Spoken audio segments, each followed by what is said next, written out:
today, uso na naman po ang lagnat dahil tag-ulan na naman. At dahil nandito pa rin po tayo sa isang dengue endemic country, kailangan naman po namin magbigay ng kaalaman tungkol sa dengue fever. Dahil din po ngayong Hunyo ay sineselebrate po natin ang Dengue Awareness Month.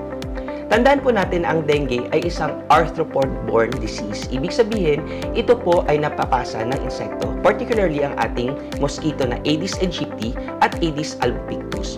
Ang sakit po na ito ay kadalasang nagbibigay ng mataas na lagnat at nag-uumpisa po ang simptomas ng dengue around 3 to 7 days pagkatapos po tayo kagatin ng mosquito.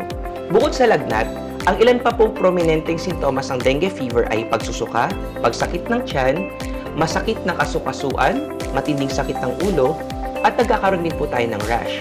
Pero tandaan po natin na hindi po tayo pwede mag-diagnose ng dengue kung walang lagnat. Kaya nga po tinatawag na dengue fever. So, isa pong prominenteng symptom talaga ang lagnat. Now, ano po ba ang kailangan nating tandaan tungkol sa dengue? Kailan ba natin kailangang ipa-ospital ang mga bata or matatanda? At kailan po tayo pwedeng home treatment lang? Tandaan po natin na ang treatment ng dengue ay supportive lamang. Ibig sabihin, kung ano ang sintomas ng ating pasyente, yun lang po ang binibigyan natin ng gamot. Pero mas importante ngayon kung paano po natin sila aalagaan. May dalawa pong category ang dengue na kadalasan nakikita namin sa clinic. Ang isang category po dito ay tinatawag natin na dengue fever lang or simple lang po, mga typical lang na symptoms ang nakikita natin.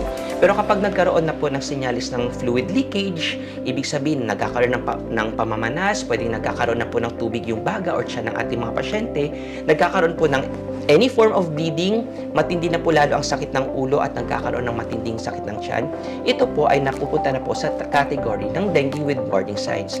So pagkanto na po ang kaso ng ating pasyente, mas nangangailangan po silang maobserbahan. At kadalasan, dito po natin ina-admit kasi ayaw po natin silang mapunta sa pinakamalalang category which is severe dengue na mas mahirap na po gamutin. Wala pa rin pong pinagbago ang preventive strategies natin sa dengue. Kailangan po natin obserbahan ang ating 4S. So ano po yun? Search and destroy the breeding sites of mosquitoes. Ang ating ikalawang S ay self-protective measures. So ang ibig sabihin po nito, maaari po tayong magsuot ng medyo mas mahabang mga damit para maiwasan makagat ng mosquito or pwede rin po tayong mag-apply ng mga mosquito repellent. Pero pakatandaan po sa mga bata, hindi po lahat ng edad ay pwedeng gamitan ng mga mosquito repellent dahil pwede po magkaroon ng irritation sa skin.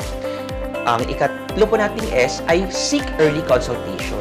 Kung may hinala na po tayo na posibleng dengue ang ating miyembro ng pamilya, lalo na po na may kaso sa ating komunidad, or may mga sintomas na magpo-point na pwede po silang dengue, maaari pong pumunta po lamang agad kayo sa inyong mga doktor para maiwasan po magkaroon tayo ng complications.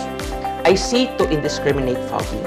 Ginagawa lang po natin ang fogging kapag nagkakaroon po tayo ng outbreak. Pakatandaan po natin na ang pinakamainam po nating tutukan ay ang ating preventive strategies. Pero kapag talagang minalas at tinamaan po tayo ng dengue, mas maigi po tayo makipag-ugnayan sa inyong mga doktor at bantayan ng maigi ang sintomas sa ating bahay para maiwasan po na magkaroon tayo ng mga complications.